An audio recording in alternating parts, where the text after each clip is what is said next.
시청자 여러분 안녕하십니까. 신의 한수의 박창훈입니다. 지난 8.15 광복절과 관련해서 여러 논란이 계속되고 있습니다. 이러한 논란에 대해서 명쾌하게 분석을 해주실 김대현 전 조선일보 기자님을 모셨습니다. 네, 안녕하세요. 네, 안녕하십니까. 네, 대현TV 진행자 김대현입니다. 네, 자, 근데 8.15 집회 뭐 엄청나게 많은 분들이 오셨고, 네, 그리고 그렇습니다. 또 8.15 광복절 기념식에 그 문재인과 김원웅의 발언이 지금 논란이 되고 있지 않겠습니까? 그렇습니다. 네, 문재인의 광복절 축사부터 좀 분석을 좀 해주시죠. 네, 문재인 대통령의 광복절 축사 사실 조금 실망스러웠습니다.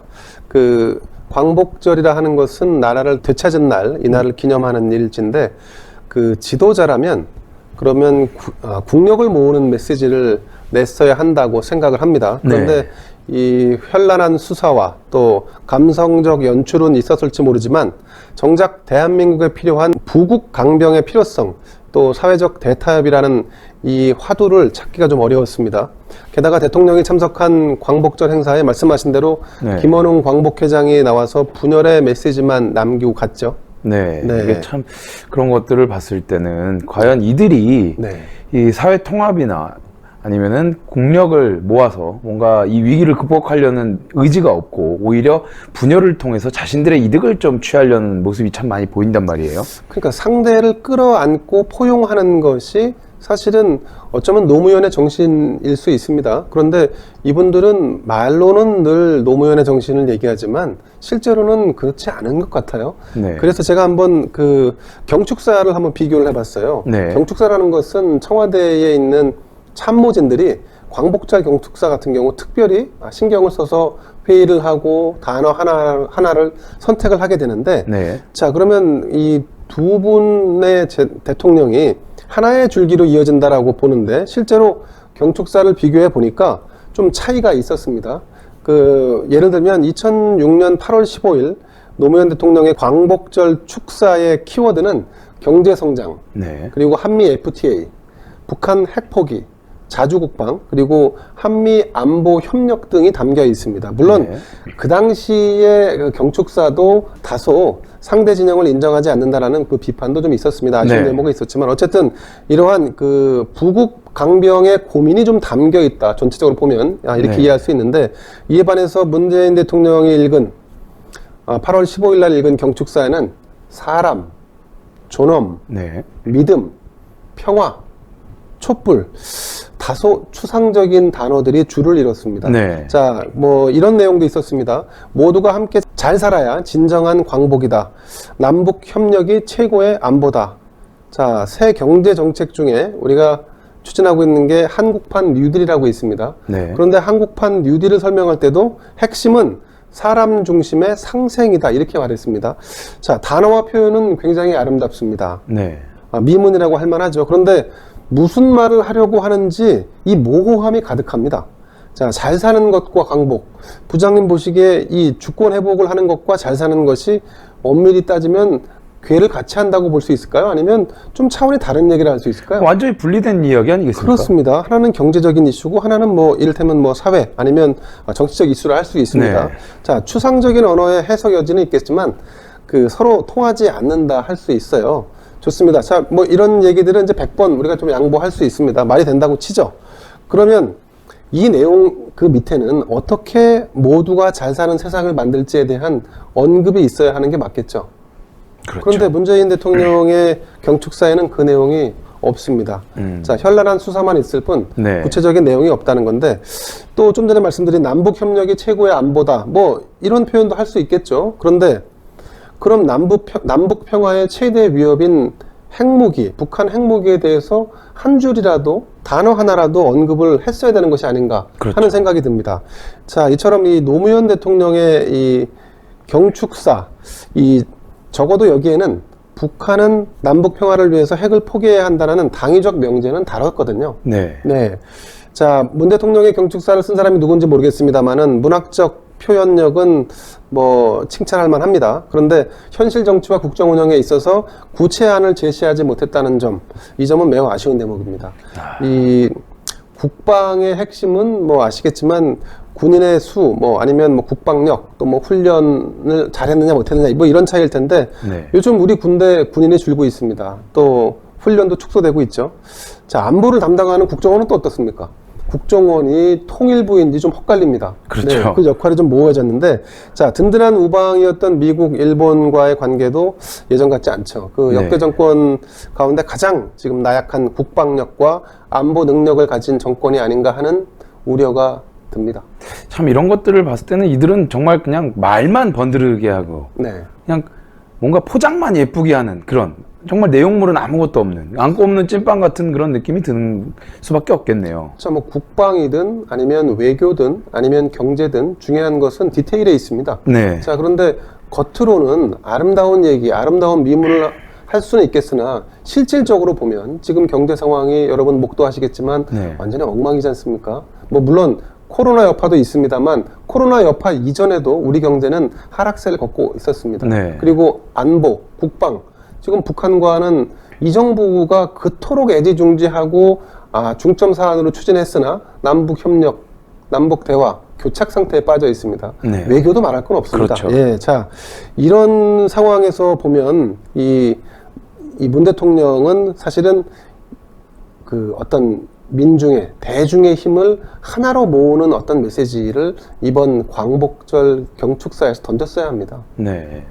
참 그런데 보면은 광화문 집회에 대해서도 그리고 네. 보수 세력에 대해서도 뭐 용서할 수 없다 이런 표현도 있었는데 네. 그런 것들을 봤을 때 정말 그 자신을 지지하지 않으면 뭐 적폐로 몰고 그리고 정말 이 인식 자체가 국민을 바라보는 인식 자체가 정말 잘못된 거 아닌가라는 생각도 들거든요. 자, 그 인식을 따져보기 전에 먼저 그 노무현 전 대통령의 경축사 조금만 더 소개를 네. 한번 해볼까요? 그 이분이 한 얘기 중에 그 몇 문장을 좀 가져와 봤습니다. 네. 우리 정치와 사회에는 아직 대화와 타협을 거부하는 극단주의가 남아있다. 국민의 뜻을 하나로 모으는 유일한 방법은 민주주의를 제대로 하는 것이다. 민주주의 원리의 핵심은 상대주의와 관용이다. 자, 어떻습니까? 176석을 가지고 있는 거대 민주당에 해주고 싶은 얘기들이 여기에 다 담겨 있습니다. 그렇죠. 네, 자, 민주당의 국회 독식과 독주, 또 부동산 대책을 23차례나 발표하고도 또 다른 대책을 지금 만들고 있는 상황인데 네. 이렇게 이제 시장을 무시하고 국민 여론을 제대로 살피지 않는 이런 정부에서 자, 집값을 무작정 때려잡는다고 해서 집값이 잡힐 리 없습니다. 네. 말씀하신 대로 이 문재인 정부에 대한 이 여러 가지 실정 때문에 8월 15일 날 전국에서 모인 그 규탄 집회, 규탄 시위대들이 있었습니다. 자, 네. 여기에 모인 분들 대부분 다 우국충정의 심정이었을 겁니다. 네. 그런데 이분들이 마치 엄청난 잘못이라도 한 것처럼 절대 용서할 수 없다. 이 표현은 굉장히 무서운 표현입니다. 그 국가 최고 지도자가 용서하지 않겠다라고 하는 표현은 법적으로든 아니면 그 국민으로부터 위임받은 어떤 강제할 수 있는 권력으로 무언가 조치를 취하겠다는 내용 아니겠습니까? 그렇죠. 실제로 그래서 그런 조치가 이어지고 있죠. 경찰에서 뭐 이걸 조사하겠다고 해서 20몇 명이나 되는 대대적인 특수조사단을 꾸렸고, 그리고 이 집회에 나왔던 정광훈 목사에 대해서는 다시 구속하라는 이 좌파 진영의 요구가 빗발치고 있습니다. 자, 법이라는 거, 정권이 권력을 쥔다는 거, 네. 그게 일방통행으로 가면 어쩌면 그 통치 기간에는 용이할 수 있겠으나 네. 통치가 종료되어가는 시점에서는 그 후과가 뒤따르기 마련입니다. 그렇죠. 이런 것들이 지금 뭐 지지율 하락을 하니까 네. 지금 일부러 또 뭔가 지지율을 끌어올리기 위해서 이 반일 프레임을 이용한 거라는 얘기도 많이 나오고 있잖아요. 네, 그렇습니다. 그 노무현 대통령이 얘기했던 그 상대주의라든가 또 관용이라든가 자, 이런 거를 염두에 두고 본다면 그러면 반일이라고 하는 프레임을 그때그때 그들 진영의 입장에서 보면 적재적소에 꺼내서 그걸 가지고 상대 진영을 공격하고 상대 진영의 도덕성을 더 나쁜 것으로 치부하는 이런 전략. 이거는 그야말로 국론을 분열시키는 것이죠.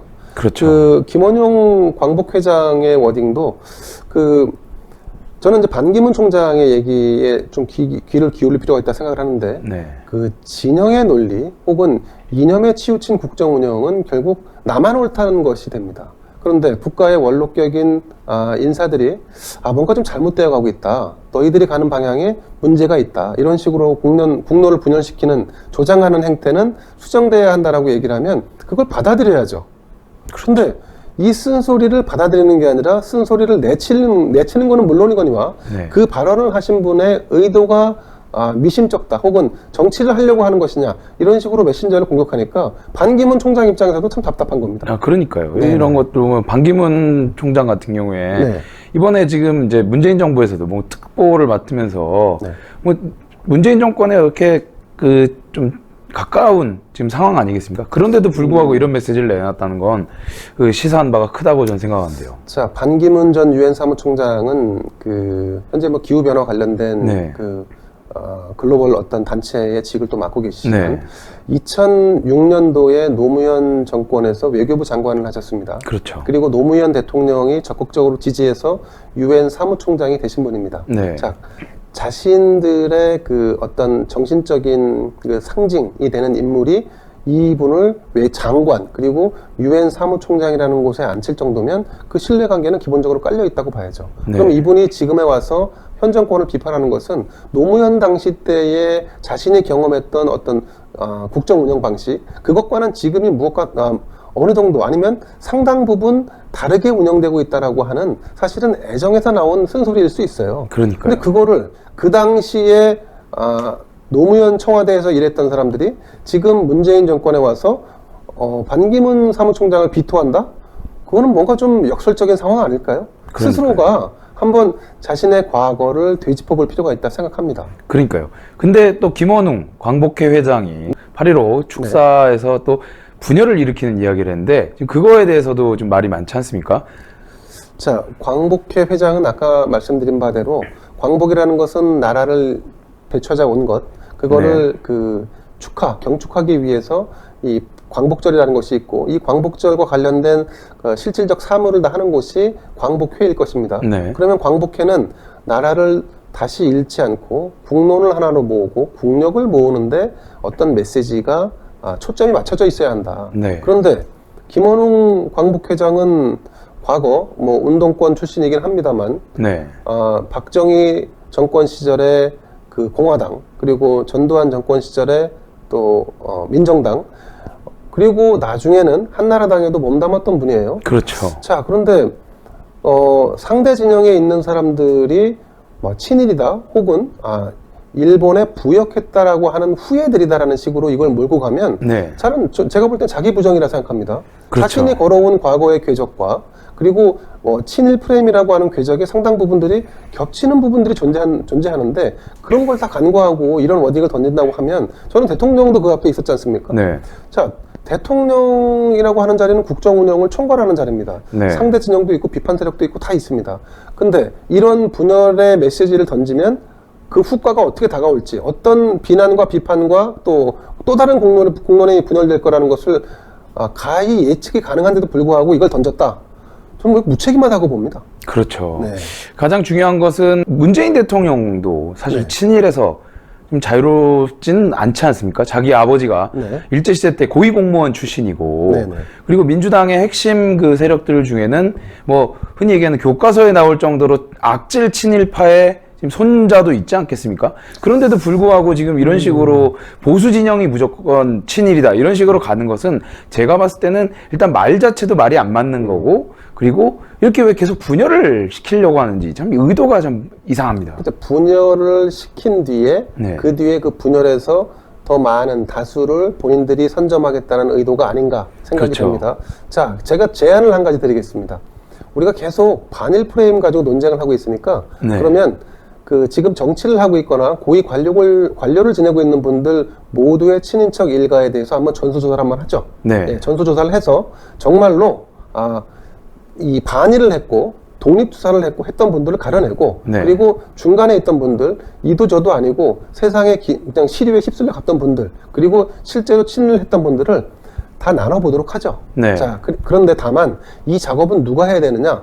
이거는 역사 학계가 해야 되는 일입니다. 그렇죠. 정치권이 나서서 너는 그랬어, 너는 그랬어라는 식의 삿대질과 비난, 비판 이것이 아닙니다. 이거는 국론만 분열시킬 뿐입니다. 자, 그러면 학계에 맡기기로 하죠. 그리고 우리 남북전쟁 당시에 나라를 지키고 사회주의와 공산주의와 싸워서 대한민국을 지킨 이분들에 대한 공도 찾아야 되니까 이것도 마찬가지로 학계에 맡겨서 공과를 한번 찾아보도록 하죠. 자, 이렇게 다 한 뒤에 그 다음에 어떤 논의를 한다 그러면 오케이 인정할 수 있습니다. 하지만 지금 그 정권이 바뀔 때마다 이 사안에 대한 그 판단 기준이 조금씩 달라지고 있거나 아니면 어떤 특정 정치인의 목소리 큰 정치인에 의해서 이 사안이 계속 논란이 확산되는 거는 이거는 마이너스 정치고 그 국가 전체로도 손해다. 자, 이거를 하기 위해서 지금 친일 뭐 아니면 일제에 부역했다라고 해서 보수 진영을 공격하고 있는 민주당 인사들부터 한번 전수조사를 한번 해보죠. 네. 그렇게 제안드리고 싶습니다. 아니 뭐 일단 대통령부터가 일제시대 때 고위공무원을 했다는 것은 그러니까 친일에 그러니까 부역했던 분의 자손이다 이 얘기겠죠. 예, 그러니까요. 그러니까 자신의 부친이 일제시대 때 고위공무원이었으니까. 일제시대 때 공무원을 했죠. 예. 근데 뭐 그 당시에 이제 조선인으로서 식민지의 지배를 받고 있던 국민이 사실 일제시대 공무원이 되는 게 쉽지가 않은 부분이 있고 그런 것만 봐도 본인이 떳떳하지 못한데도 불구하고 이런 식으로 그러니까 제가 생각할 땐 그렇습니다. 문재인이 직접 말을 못하니까 광복회 회장의 입을 빌려서 한 게 아닌가 이런 생각도 좀 들어요. 김원웅 광복회장이 자신의 그 과거 행적 뭐 박정희 정권 때도 거기에 일을 했고, 그건 뭐 부역했다는 표현이 맞겠죠? 자, 전두환 정권 때도 부역을 했고, 또 한나라당에서 함께 그 보수 진영에서 정치를 했고, 자, 이랬는데 자신이 해명하기를 어떻게 했습니까? 먹고 사는 문제 때문에 어쩔 수 없었다, 이렇게 얘기를 했어요. 말이 안 되는 얘기죠. 자, 그러면 일제강점기 시절에 그 오목했던 시절에 그 대한민국의 모든 국민들은 얼마나 먹고 살기 힘들고 어려운 지경에 처해 있었겠습니까? 나는 먹고 사는 것 때문에 생계 때문에 어쩔 수 없었고 그때 그 사람들은 일제에 부역했으니까 책임져야 되고 비난받아야 한다? 이건 논리적으로 맞지 않잖아요. 그렇죠. 이거 말이 안 돼요. 어폐가 있는 그런 상황 아니겠습니까? 그렇습니다. 이게 흔히 얘기하는 내로남불 아니겠습니까? 그렇습니다. 내가 하면 로맨스고 저들이 하면 불륜이다. 이렇게 얘기하는 건데 정말 궤변이죠. 그러니까요. 그러니까 맞습니다. 자기가 자기 스스로의 이야기도 자기의 말로 반박할 수 있는 이런 거의 뭐 조국 같은 느낌이 든지 않나 저는 생각이 들고 아니 본인이 생계 걱정을 하던 시대가 70년대 80년대였다면 1910년대, 20년대, 30년대, 40년대를 살아온 분들은 오죽했겠습니까? 더 힘든 시기 아니겠습니까? 그야말로 먹을 게 없어서 정말 촉은 뭐 나무의 뿌리를 캐서 먹던 시절이었는데 이런 식으로 자기 논리를 합리화한다는 이런 궤변을 내놓는 분이 광복회를 이끌고 있다는 게 전 넌센스라 생각합니다. 그러니까요. 그러니까 본인이 본인 스스로의 그런 가치관이 계속 지금 뒤바뀌는 이런 좀 뭔가 심각하게 그러니까 어떻게 보면 권력에 따라서 움직인다라는 생각도 들어요. 이분이 계속 권력에 따라서 움직여 왔지 않습니까, 실제로? 그러니까요. 그리고 현 정권에서 광복회장으로 임명됐는데 이제 이거는 좀 원론적인 얘기입니다만 대통령이 누구든 대통령을 모시고 하는 행사장에서 자신이 이 논란을 일으킬 만한 얘기를 서슴없이 꺼낸다는 것은 저는 어떤 측면에서 보면 대통령을 무시하는 거라는 생각도 들어요. 자, 이 행사를 준비하는 데 있어서 그 청와대 참모진들이 다 와치를 해봤을 겁니다. 다 뭐 검토도 해보고 뭐 했을 텐데 그럼에도 불구하고 이런 발언을 했다. 그래서 전체 문재인 정권을 상대로 한 비난이 더 빗발치게 만들었다. 그거는 제가 볼 때는 현 정권에서 일하고 있는 그 어떤 광복회장으로서는 좀 자격이 미달되는 거 아닌가. 너무 대통령을 고려하지 않는 것이 아닌가. 뭐 이런 생각도 듭니다. 그러니까 제가 말씀드린 게 오히려 이게 문재인이 자기가 직접 이런 얘기를 하면 더 큰 논란이 되니까 그래서 광복회장을 입을 빌린 거 아니냐는 얘기를 한 이유가 그런 거죠. 뭐. 정말 그랬다면 이거는 문재인 대통령이 앞뒤가 전혀 다르다는 얘기인데 그렇죠. 그렇지 않기를 바랍니다. 네, 전 충분히 그랬을 가능. 왜냐면은 계속 보면 청와대가 자신들이 하면 좀 논란이 될 만한 이야기들을 민주당 국회의원을 통해서 하는 경우도 많았잖아요. 민주당 국회의원들이 자발적으로 충견 노릇을 하고 있는 상황들이 속속 이어지고 있죠. 그렇죠. 뭐 잊을만 하면 계속 그런 얘기들이 나오는데 그게 과연 청와대 입장을 대변하는 것이 단순히 그 여당의 국회의원이기 때문이 아니라 분명히 뭔가 이 커넥션이 있지 않느냐라는 의심도 많이 할 만한 상황 아니겠습니까? 자, 커넥션을 단정적으로 얘기할 수는 없지만 청와대가 이런 그 중차대한 행사를 준비하면서 광복회장이 어떤 격려사를 할지는 미리 사전에 파악을 했다고 봅니다. 당연히 그런데 그렇겠죠. 사전에 파악을 했음에도 불구하고 그 문구라든가 이런 것에 대해서 뭐 지적을 하지 않았거나 혹은 톤다운 시키지 않았다면 그거는 어쩌면 청와대의 입장을 반영한 걸 수도 있죠. 그러니까요. 그런 해석은 충분히 가능합니다. 그래서 좀 이것이 좀 어떻게 보면 좀 치사하다라는 생각이 들어요. 왜냐면 본인이 차라리 그렇게 얘기를 하면 본인이 논란이 되고 대통령이니까 이런 식으로 얘기했다. 대통령이 뭐 못할 말이냐. 차라리 그렇게 해야 되는데 그러면 또 지지율이 떨어질까봐 광복회 회장을 입을 빌린 건 아닌가 이런 의심도 되는 거죠. 뭐 문재인 대통령 혹은 문재인 정권이 연출력은 자타가 공인하는 거 아닙니까? 그렇죠. 그리고 문재인 대통령에게 씌워져 있는 이미지라는 것은 뭐 아까도 잠깐 거론됐습니다만 사람이 먼저고 신뢰와 존엄과 평화와 좋은 얘기만 하는 이미지예요. 네. 그 이미지에다가 이렇게 이 쌍방 혹은 상대가 있는 싸움을 걸 만한 얘기를 하는 거를 제어했겠죠. 네. 예. 그래서 저는 뭐 그걸 뭐 단언적으로 얘기할 수는 없습니다만 어쨌든 청와대가 사전에 검토를 했다고 미루어 짐작해 본다면 그러면 이거는 청와대의 의중이 담겨 있다고 해석할 여지 충분히 있다고 봅니다. 네. 참 그런 것들을 봤을 때 참 이 청와대가 정말 좀 치사하고 옹졸한 모습을 좀 더 이상 안 보였으면 좋겠다라는 생각이 듭니다. 조금 더 당당했으면 좋겠습니다. 당당하는 것도 중요하지만 또 옳은 얘기를 해야 됩니다. 제가 아까 노무현 전 대통령의 광복절 경축사와 비교해서 말씀을 드렸는데 상대를 배려하고 관용을 베푸는 것이 결코 상대에게 지는 게 아닙니다. 그렇죠. 네, 그건 국가 운영을 하는 최고 지도자는 반드시 갖춰야 할 덕목이라고 저는 봅니다. 네, 참 그 맞는 말인 것 같습니다.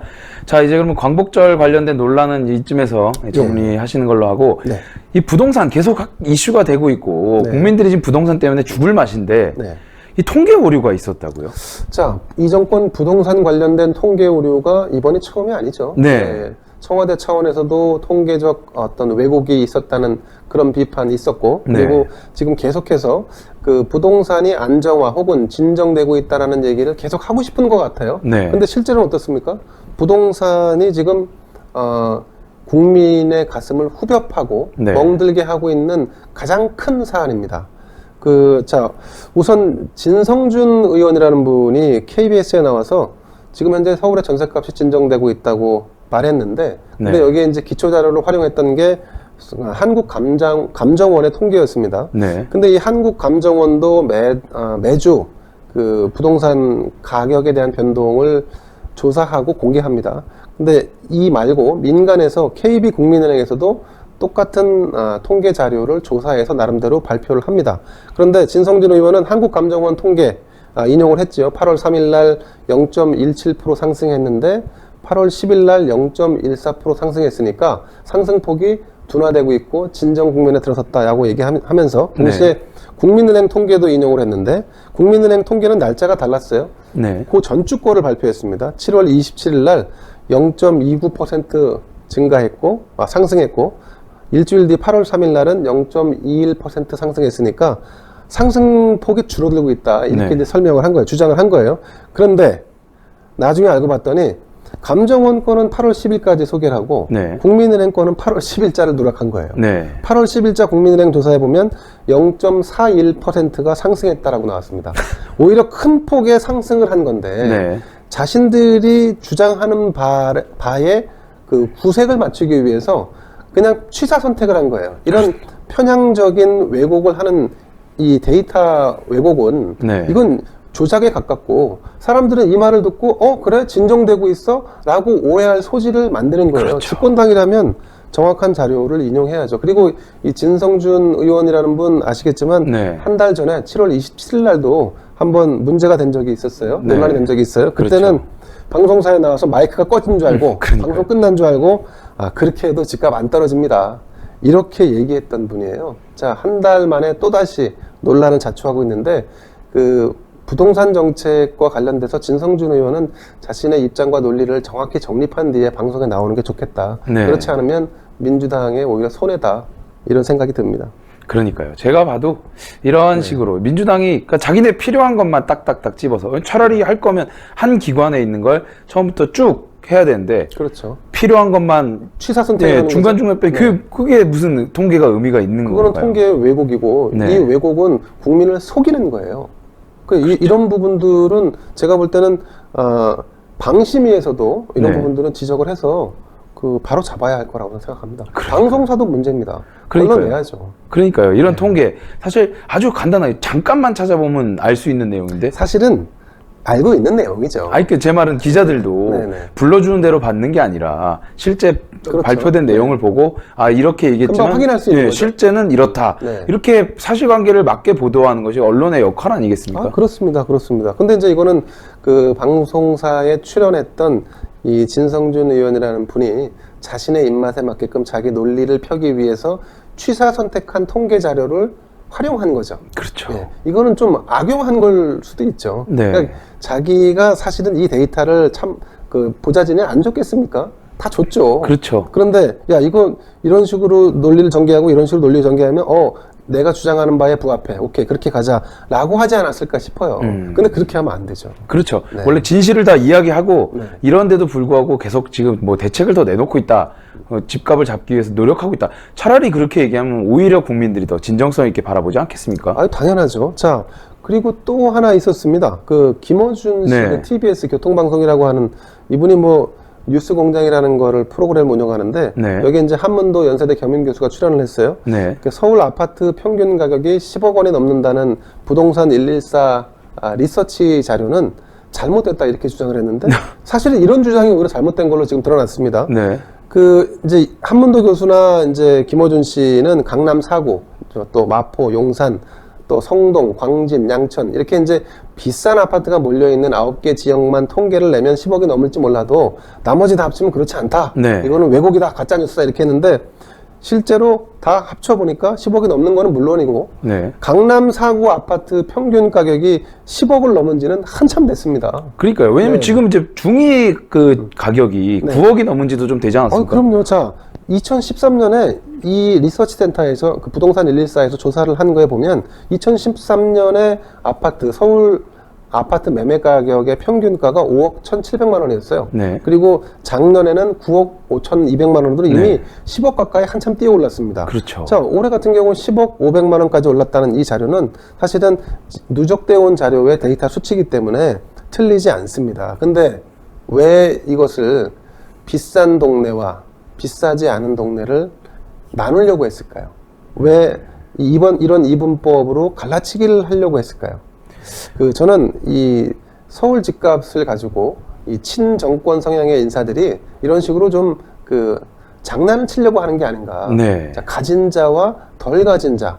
이렇게라도 갈라치기 해야지만 일정 부분 덜 가진 사람들의 입장을 대변한다고 해서 이분들의 어떤 지지와 표를 계속 유지할 수 있다라고 판단한 것이 아닌가 하는 생각이 들고, 자, 한 가지 더 말씀드리면 좀 전에 말씀드린 강남 4구와 마용성 등을 포함한 9개 구의 아파트 평균 매매가 가격은 현재 13억 5,300만 원입니다.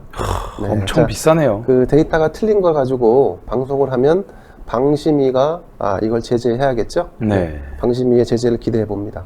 근데 방심위가 과연 편향돼 있는데 과연 제재를 할지도 또 의심입니다. 네, 듣자 하니까 방심위는 보수 성향의 언론 보도 내용에만 주목한다고 하는데, 네. 자, 그러면 공정하지 않은 거죠. 그렇죠. 문재인 정부는 가장 중시하는 게 공정 아닙니까? 그렇죠. 네, 공정한 잣대로 이 성향을 떠나서 잘못이 있는 방송사, 오류가 있는 방송사에 대해서는 특히 이제 언어적 표현에서 실수라는 것은 있을 수 있어요. 근데 네. 데이터는 찾아보면 금방 나오는 거예요. 네. 그러니까 팩트 체크가 얼마든지 가능한 사안이기 때문에 그것을 왜곡해서 시청자들에게 전달한다는 것은 그거는 매우 위험한 행태라고 보여집니다. 네. 네. 자, 오늘 말씀 감사합니다. 네. 이 정부 정말 막장으로 치닫는 것 같습니다. 본인들이 왜 이렇게 분열을 조장하는지 정말 이해할 수 없는 부분들이 많이 있고요. 결국 이러한 분열 자신들에게 비수가 돼서 꽂힐 것이라고 말씀드리겠습니다. 이러한 문재인 정권의 잘못된 점, 그리고 사회가 돌아가는 점, 이 김대현 전 기자님을 앞으로도 계속 모셔서 정세 분석을 할 예정이니까 여러분들 많은 시청 부탁드리고요. 그리고 대현TV도 많은 시청 그리고 구독 부탁드리도록 하겠습니다. 신의 한 수는 여러분의 응원으로 커나가는 유튜브 채널입니다. 여러분과 함께 나날이 성장해 나가도록 하겠습니다. 시청해주신 여러분 감사합니다. 고맙습니다. 고생하셨습니다. 고생하셨습니다. 네. 네, 탈모 증상, 나이가 많고 유독 남자분들에게만 일어날까요? 아니요, 전혀 그렇지 않습니다. 이제는 나이와 성별에 상관없이 발생하는 것이 탈모인데요. 다양한 모발 고민이 발생하는 요즘 해결하는 방법은 올바른 두피 케어가 답입니다. 머리 감으실 때, 말리실 때 머리카락이 우수수 떨어지신다고요? 아니면 지하철에서 머리가 비어있는 곳이 신경이 쓰여서 자리에 앉질 못하신다고요? 언제까지 빠지고 있는 머리카락 보고만 있으실 건가요? 그래서 저희 신의 한 수에서 준비했습니다. 제가 여러분께 소개할 제품은 평강의 오랜 노하우를 담은 성분들로 탄생한 구전 탈모 완화 샴푸입니다. 일단 샴푸 보시면은 일단 이 고급스러운 패키지에 저는 한번 반했습니다. 시크한 블랙, 이 깔끔한 느낌이 주는 패키지가 구전만의 특색인 것 같아요. 제가 샴푸를 사용한 지 딱 2주가 됐는데요. 제가 웬만한 탈모 샴푸는 많이 사용을 해봤고 이 제품은 평소보다 머리카락이 덜 빠지고 무엇보다 두피가 간지럽지 않아서 굉장히 좋았는데요. 두피가 간지럽지 않고 하루 종일 오래 두피가 건강한 느낌이 들었습니다. 제가 이렇게까지 칭찬하는 이유는 바로 성분 때문입니다. 어떤 성분이 들어있는지 궁금하실 텐데요. 여러분 탈모 완화에 좋다고 하면 가장 많이 들어보셨을 게 뭘까요? 바로 비오틴입니다. 탈모를 검색하면 비오틴이 가장 많이 나올 만큼 탈모 완화에 굉장히 좋은 성분인데요. 이러한 완화에 좋은 성분, 힘있는 모발을 만들기 위해서 어떻게 해야 될까요? 그건 바로 두피가 건강해질 수 있게 그러한 토양을 만들어주는 거겠죠. 이번 구전 탈모 완화 샴푸에도 두 가지 한방 특허 성분과 응축된 펩타이드와 비오틴 성분을 담았습니다. 비오틴은 모발을 보호하는 주요 성분의 역할로 두피 세포 재생을 도와주는데요. 우리 머리카락 구성 성분의 90%를 차지하는 게 케라틴 단백질이라고 하는데 이러한 케라틴 단백질의 생성을 도와주는 게 바로 비오틴입니다. 이러한 비오틴 가득 담은 이 샴푸, 모발 건강에도 좋다고 하는데요. 모발 건강과 두피 건강, 두 마리 토끼를 다 잡으실 수 있는 그런 샴푸입니다. 실제로 비오틴이 결핍되면은 피부에 염증도 잘 생기고 머리카락이 가늘어지기 때문에 두피와 모발에 손상이 생길 수 있다고 하는데요. 그렇기 때문에 탈모 현상이 악화될 수밖에 없는 거죠. 그만큼 비오틴이 우리 머리카락에 얼마나 중요한 역할을 하는지 아시겠죠? 이렇게 저희 트리트먼트와 샴푸까지 사용하시는 방법은 어렵지 않습니다. 트리트먼트는 샴푸 후에 물기를 가볍게 제거하시고 적당량을 모발 끝 위주로 골고루 발라주시면 되세요. 적어도 3분에서 5분 정도 영양분이 충분히 흡수되실 수 있을 때까지 기다려준 다음에 씻어내주시면 됩니다. 구전 탈모 증상 완화 샴푸는 저희 식약처의 기능성 인증을 완료한 제품입니다. 믿고 구매하셔도 좋습니다. 저희 신의 한 수에서 드리는 단독 특가입니다. 샴푸 2개, 저희 트리트먼트 1개를 더해서 총 3개를 2+1 구성으로 69,900원에 드립니다. 정가 135,000원짜리인데 거의 반 가격인 48% 할인된 가격 69,900원에 드리는데요.